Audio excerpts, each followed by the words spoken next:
was just a sponge. I was just like a loner kid, and I dug music, and I didn't really know like what all I dug yet. I didn't know, like what are the limits of sound, and so I found everything. I got like way into like Goa trance and like Sonic Youth and like the like 90s like mayhem shit, and like like really just like getting everything. And now I'm still like a big pop person. I still love REM, but I also have this, this vocabulary of coming from like heavy stuff from a relatively young age, where like I'm trying to maybe combine those things, like combine like experimental pop and like heavy, sludge and all that kind of shit. Yeah, so like trying to bring it all together. I think that comes through in the music that you guys are making, because when I first put you on, I was expecting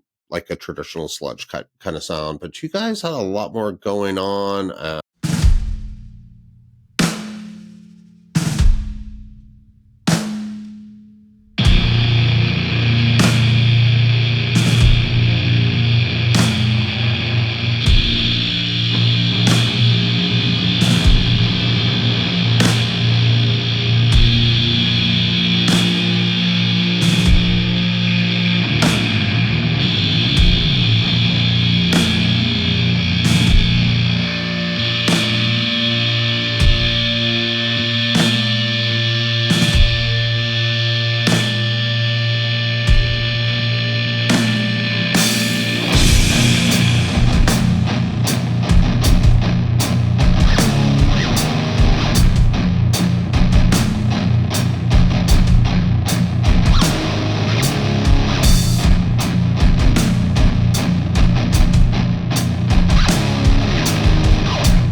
I like the way you vary your tempos, and it's not all just, like, although you do some drone stuff, it doesn't, not all your songs feel like that to me. Like, there's a lot of interesting, like, the tempo change thing for me is huge. The drumming is like, it's like thunder, man. It's like really fits the music.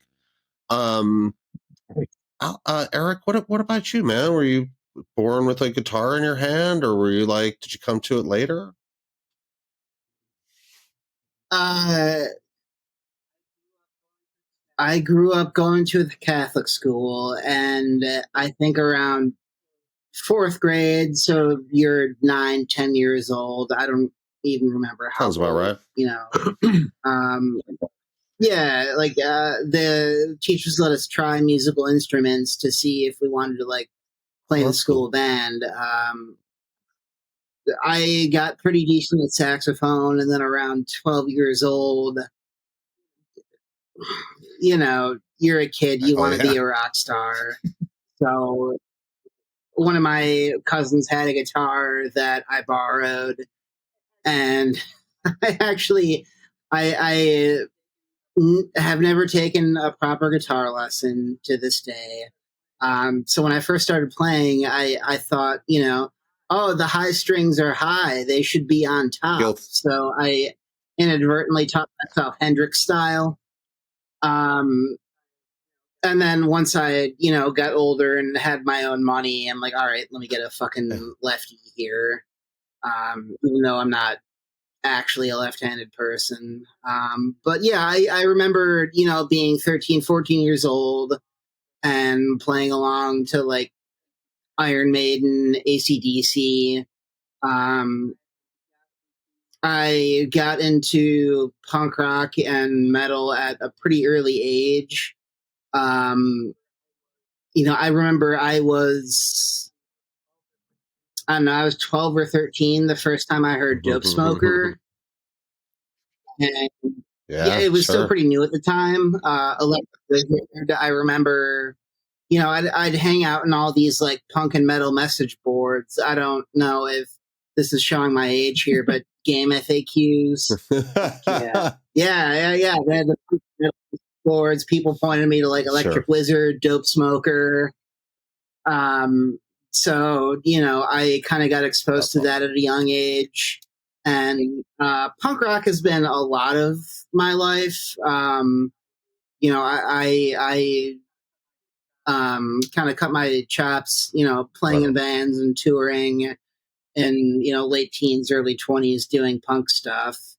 And then that just kind of dissolved in my mid 20s, and I started doing, Plague as a bedroom thing. So that's kind of the, childhood to Plague seg thing there. So you guys, Eric, I just want to break in really quick. So your backgrounds are like radically different. You got a video game guy in the back, and then you have a more classically trained musician in Alexander, or at least comes from that family that like had that. And then you're a punk rocker, Eric. So tell me, when you guys like, what from your backgrounds, where did you come up with the music that you're making now? Because because the music you're making now doesn't fit any of those categories, really. Like, I mean, maybe Alexander's is the closest, because I think there's a lot of classical type influences and metal in general, and doom and thematically for sure. But how does that work for you guys? Like, tell me how you like sit together and write, and how that process goes for you guys. So before anyone else chimes in, I mean, I'll say this, like, yeah, I started doing Plague on my own, but like, I'm not really one to tell people what to play or how to do something, unless we're really fucking getting into the weeds on whatever. So, yeah, writing has been a pretty open thing, and with that, I'll shut No, up no, from here. you're fine. Do you guys just go ahead? I'm going to let the next person talk. I'll just shut up. I'll shut up to her. So we do a lot of jamming, and like me in particular, I tend to learn music by ear more than anything else. When I auditioned for the band, uh, one of the pieces that I had to learn was Field Effects, right? Fucking great song, love it. He has a solo about 2/3 of the way into the song, and at that time, that incarnation of the song, there wasn't anything underneath that solo.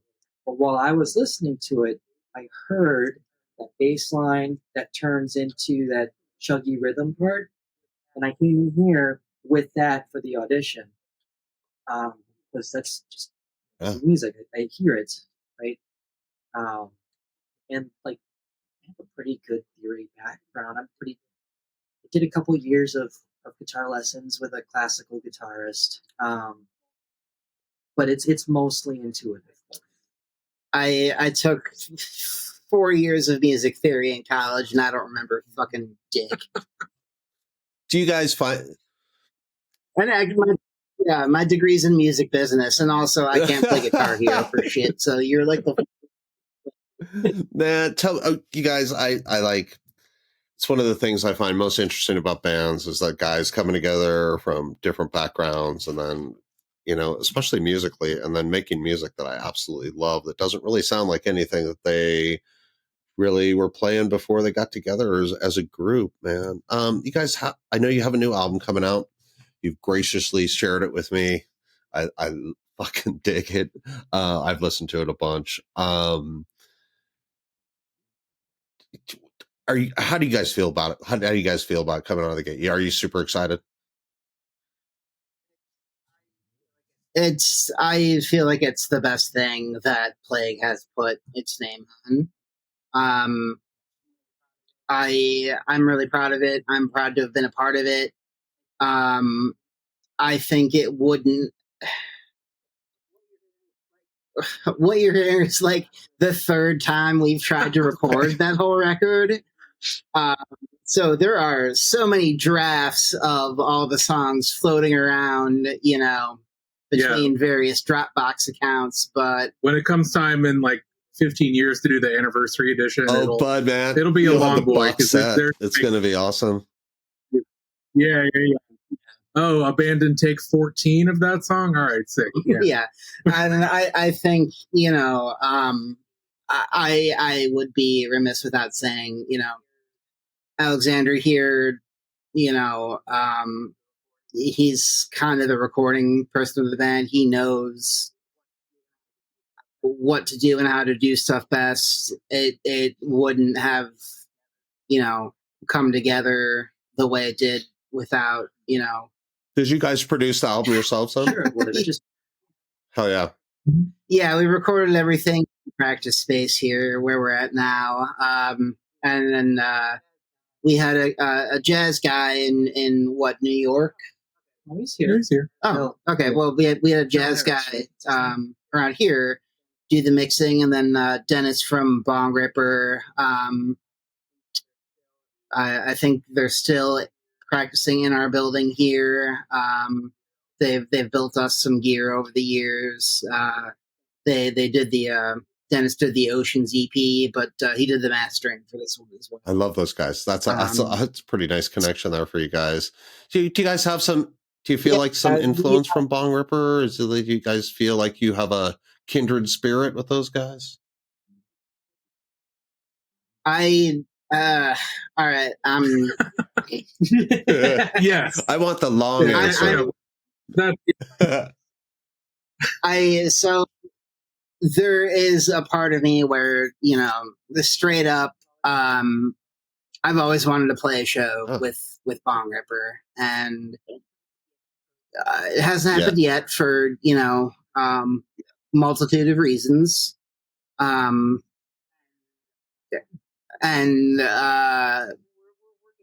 we're getting there, but yeah.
They were when I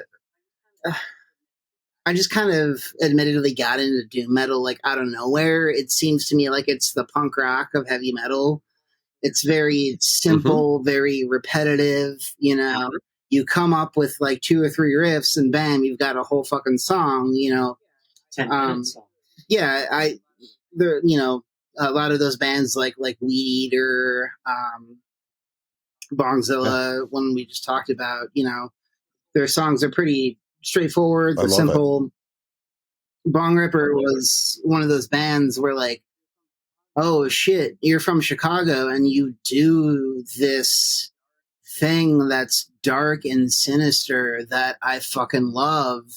You know, them, Conan, they were huge influences, you know, back in the early days. And, you know, admitted straight up, they're the reason, you know, that we tune as fucking low as we do. I don't know that, you know, I feel like that's kind of, you know, waned over the years as we've come into our own sound more. And it's not something that we kind of like, all right, we're going to try to write something that sounds like this, that, or the other thing. Yeah, but, you know, there's still those little specks here and there. You know, we've got stuff we're working on now that's like, oh, like we call this like the Bongripper part of the song, or you know, like this is the Boris part of the song. To me, those are like compliments, and like you're paying tribute to the bands that have done things that you love, and I don't think there's anything wrong with that. And I think, like, as a fan, you know, I mean, I think most of us as fans listen to music and like we do the same thing. It's like, oh man, that's like the Boris part of that song. Or yeah. And like when I listened to you guys, yeah, there was definitely Bongripper in there, but you guys weren't Bongripper. You know, I mean, you just have a lot of other stuff going on there. I really like the tie back to the punk rock thing. I come from the punk rock world too, man. That's like, I grew up listening to a lot of Los Angeles punk, early days stuff, and English punk, and the Clash is still like probably my favorite band. So it like, do you guys feel that, like, how do you express that in the music that you're making now? Like, how does that come through in your music, do you think, in the most... Can we just... Yeah, of course. Just 2 seconds. Is the Clash a well, punk like band? I think the Clash is like the ultimate punk band because like not only did they do punk rock, but they like brought that attitude to different genres of music and express themselves like in a reggae way, in a ska way.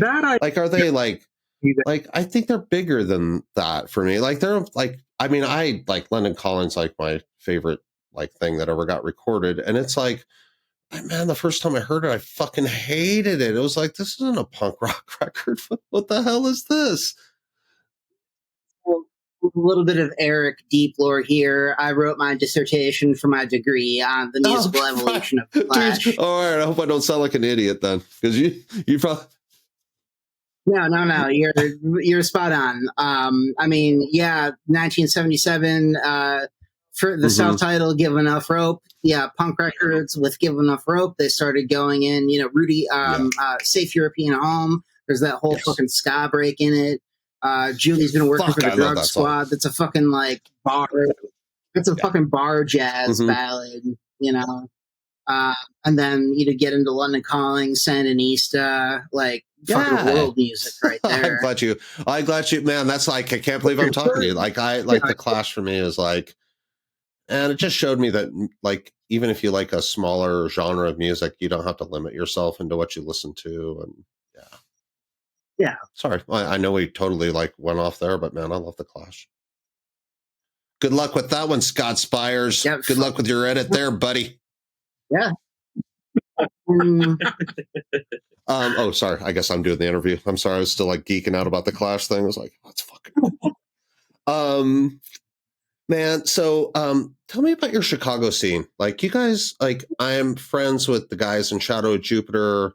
They're super good guys. They dig your band. You guys don't sound anything like those guys, which is awesome.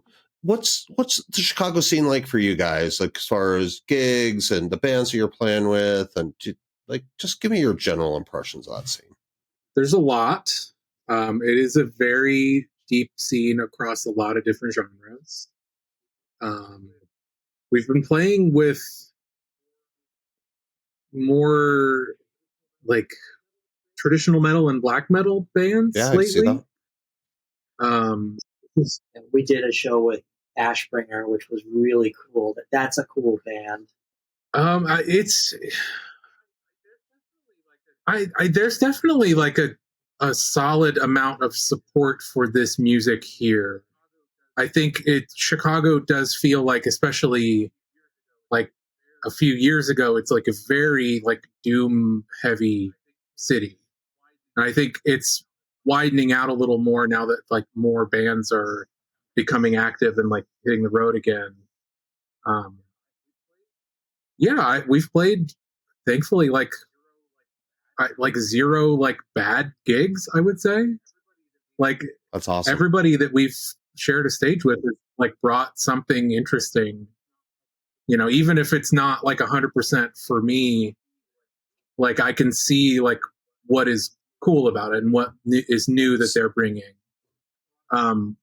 We're playing a lot of gigs with a band called Yeah, I Grim know those guys. Reaper Sure. lately. I mean, I don't know them personally, but I know the They're band. playing Yeah. they're sick. They just like extended their lineup, so now they're like a 4-piece band with a singer and stuff. Like we were playing with them when they were a duo, like we were. Yeah, it's been wild to see like them growing and playing more and like getting their songwriting's getting a little more complex and more involved cool. now that they're a bigger band. So that's been really sick. Yeah, I think we might be kind of the oddballs too. Like we've done a lot of DIY stuff. We played with like we've done plenty of like grind and power violence shows at little DIY spaces. And it Right goes on. over well. You walk into this night and there's like a bunch of fucking like it's an all ages venue, someone's house on the north side. It's a fucking like full of like 15, 16 year olds, whatever, like there for the show. One, that's Yeah. fucking cool. Um, like I remember being that age, going to shows. And then two, like also like we're on this bill with like these fast fucking bands, and then now for something completely different. um, I think at least I've been very surprised at how well it's gone over the years. And nowadays we've been doing more black metal shows. Admittedly, our next show is with. It might be the most stereotypically doom. So it's Bog Wizard, Grim Reaper, You and us. frickin' stoners. Yeah, so that's our next one. That's like Yeah. I know. I actually do know Harlan from Bog Wizard. He's a great guy, man. That sounds like an amazing. Seriously, as a guy who works in the weed industry, I want to be at that show for sure. There's enough wizards. There's some bongs. It just sounds amazing. Yep. Yeah.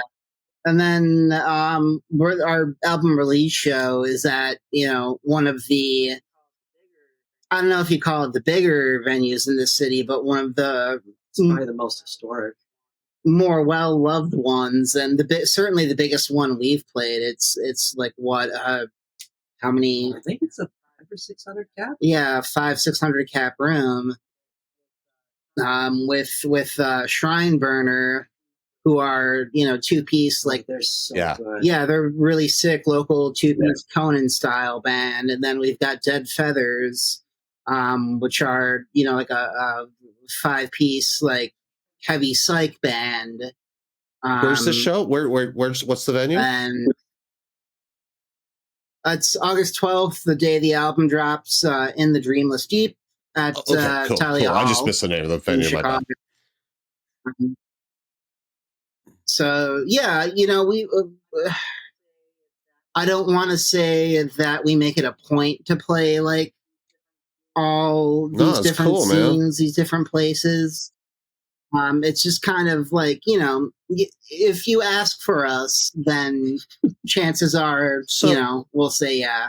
And that I dig that, man. So like when I started getting into this music, like I don't know, 15, 20 years ago, and like everybody was a Black Sabbath clone, and like bands just sounded a lot alike. And there's like in the heavy underground music scene, it's really seemed to have branched out over the last 3 or 4 years in particular. I think you guys playing with bands from different genres is good for all of us. You know, do you think it's good for Yeah, our scene in general that maybe you are including bands that aren't absolutely. maybe traditional stoner doom bands, but maybe you're seeing some grindcore bands and stuff like that? Do you think that works for people? Absolutely. I've got a green mohawk. I've got, fucking Cthulhu on my shirt. I'm wearing a rigorous institution tee with the fucking sleeves. Give me a fucking punk show. And yeah, we'll fucking hop on a punk show. Give me some Nice crust. punk show. I love some crust. I love those, Do you guys, DIY, are you pack guys everyone familiar in with the bin Gravehuffer? types. Okay. Yeah, Yeah, yeah, you yeah. guys, Yeah. I would, that, like, I'm like, in my dream promotions, like, man, I'd like to see a Plague of Carcosa and freaking Gravehuffer show. That would be fucking wild.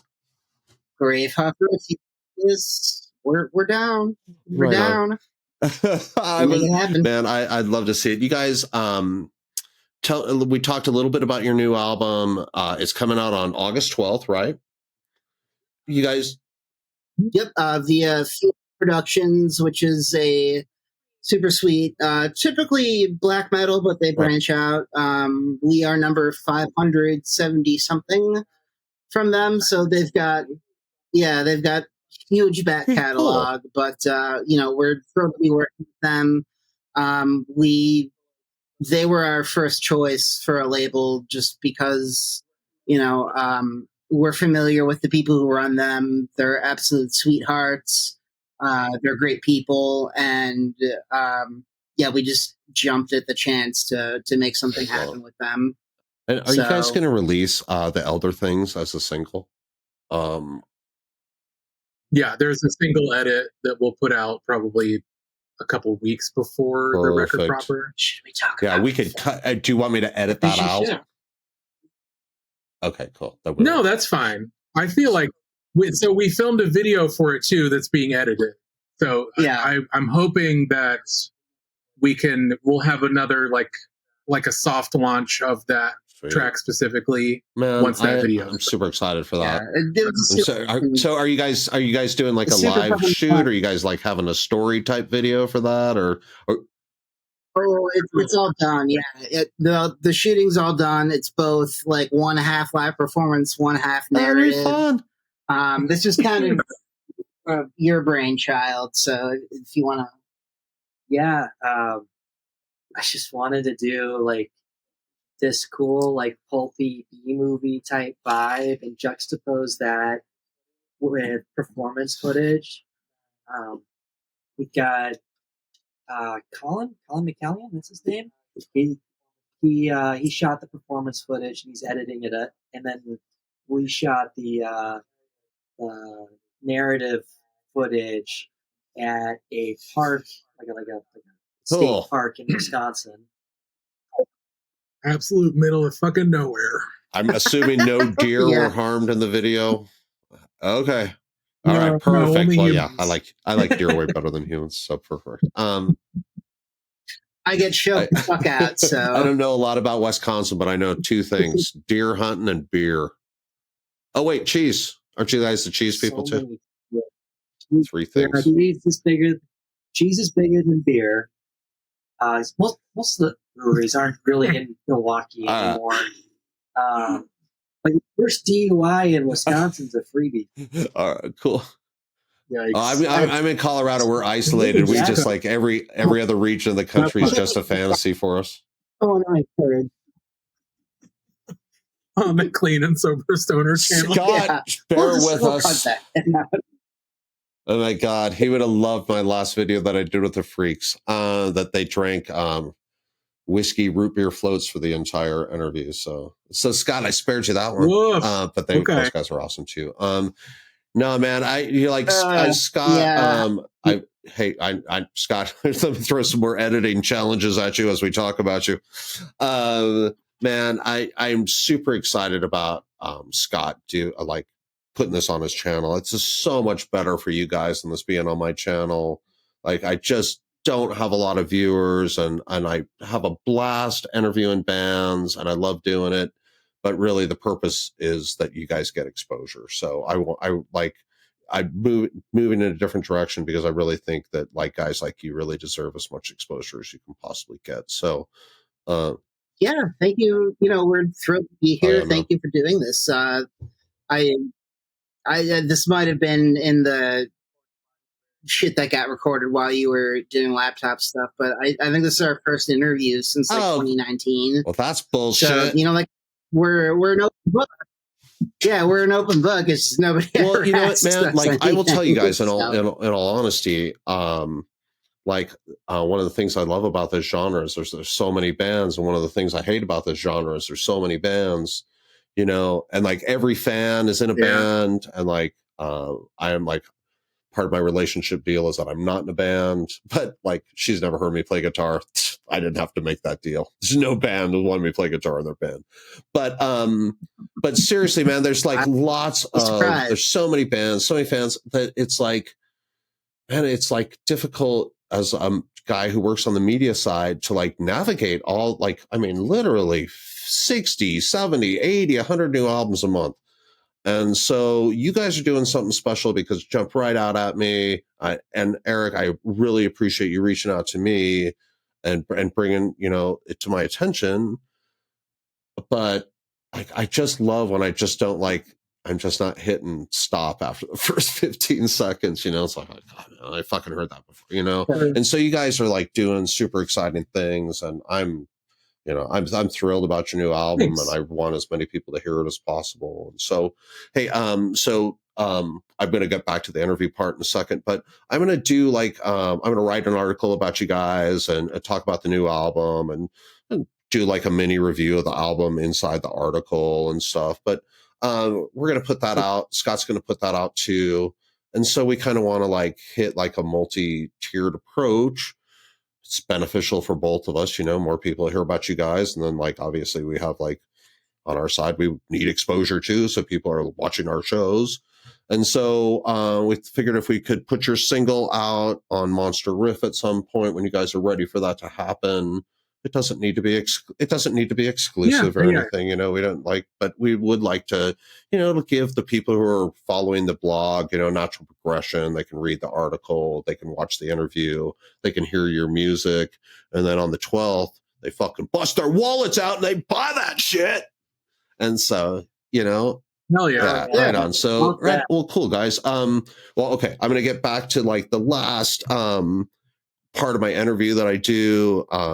So Scott, thanks, buddy. I appreciate your patience with me. But yeah, guys. So the album's coming out. Do you guys have any immediate plans for support for the album? Or I know you're doing the album release show, but are you going to do? We've got to. No, go ahead, buddy. Sorry, you go. So we're doing a tour that's like 2 weeks, going south and west. Just in like immediate support. Right on. That's fantastic. Do you guys have any kind of festival plans or aspirations coming up in the next year? So the last day of that run, we're playing Misery Fest in KC. Man, KC has a hot scene, guys. Man, right on. Cool. That'll be fun.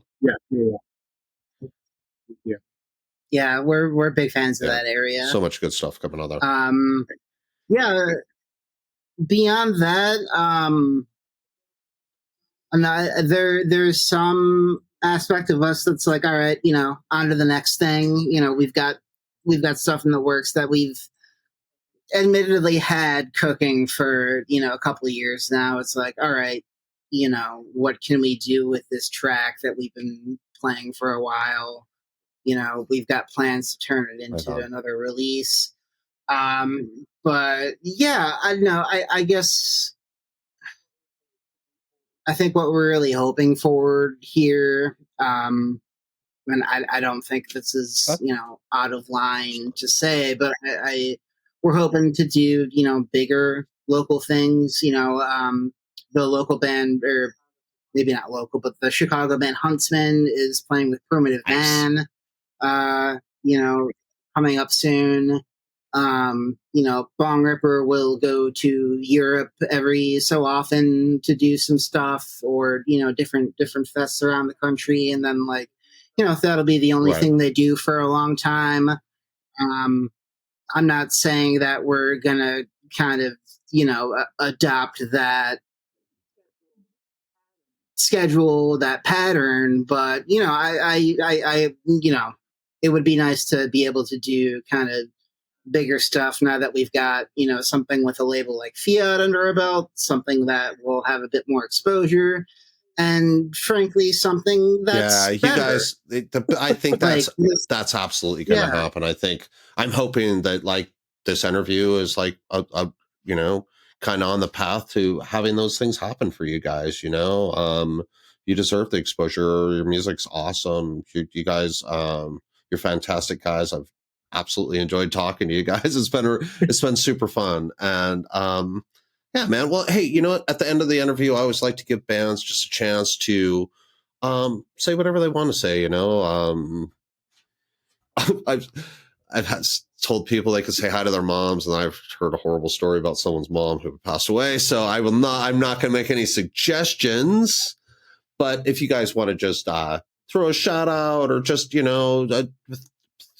Jimi Hendrix, or like whatever you guys want to do, I mean, that's cool. I'm going to give you guys a couple minutes. If we're going to talk about our moms, my mom just sold my childhood home. So her and my dad are moving into a townhouse together. That's going to be great for them, and very excited, very happy for them. Congratulations, Mom. You got the asking price you wanted. It's not an easy market, Mom. You did good. Yeah.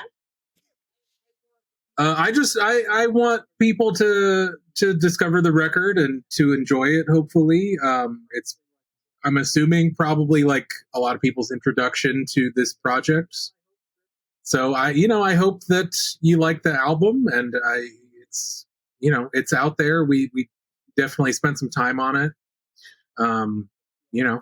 We hope you like it. Yeah, I've been recording shit since I was 13 years old, and these are the best recordings I'm telling everybody right now who's watching this, you are going to like that. I mean, it's like, if you like some heavy doom, man, this is going to like, you're just going to freaking dig this record. I'm loving it. Sorry. I talked over your time. My bad. Go ahead, Alex. The noise that like a credit card reader makes when it like rejects you, like noise. It's kind of what my brain is doing right now. I think that this has been maybe the most exciting thing I've done ever. And I hope everybody out there feels the same way. And he's got 3 kids. I do have 3 then excitement, baby. I have another one. Yeah. And along those lines, I want to give a shout out to my wife for supporting me through this. Like, it's a huge sacrifice for her. And that's nice. I appreciate that. Hi, Alicia. Hi, Alicia. What's up, girl? Yeah, I'm going to give you guys a second to catch up with that. You don't want to get like, forget, not all right, I'm just kidding. Hey, I want to thank Andrea too. As long as we're doing that, I'm going to thank Andrea too. Thanks for supporting me all the way, babe. I appreciate you. I know Scott does Clean and Sober Stoner. If you want to stick around and talk with, I'm the local, I'm the one with addiction problems in the band. I am also the one with addiction problems. So, I have a really nice relationship with Scott because of we have some things in common from the past. I was a fucking heavy drinker, and I quit 9 years ago. And he puts up with my obnoxious weed smoking, but you know what? It keeps me off the booze. So, Eric, I bet Scott would like to have a conversation with. I think he's running an addiction side to his channel, and I think like guys who have are in recovery and are moving forward with their lives. I think those are extremely important stories for other people to hear, whether they're struggling or just need, I don't know, some kind of feel good type of story. Cause man, I know I'd be interested in hearing it. So I hope Scott follows up with you on that kind of stuff, man. Yeah. I'll, I assume he knows that, Yeah, we're he doing does. this And then I'm just tonight. sending him this entire file to let him, our deal was like, I was Sure. like, I'm going to stop doing interviews. And he was like, why? And I was like, dude, I just can't do the editing anymore. It's like, my job's busy and I'm missing out on time with my family. And he was like, well, what if you just did interviews and somebody else did the editing? And I was like, fuck yeah. Because I love doing this Okay. part, and I really Yeah. appreciate you guys taking the time to talk to me. Like it's a thrill for me. I love your music, and like this is like kind of, I hope, my way of, in some small way, contributing to the scene that we all love too. So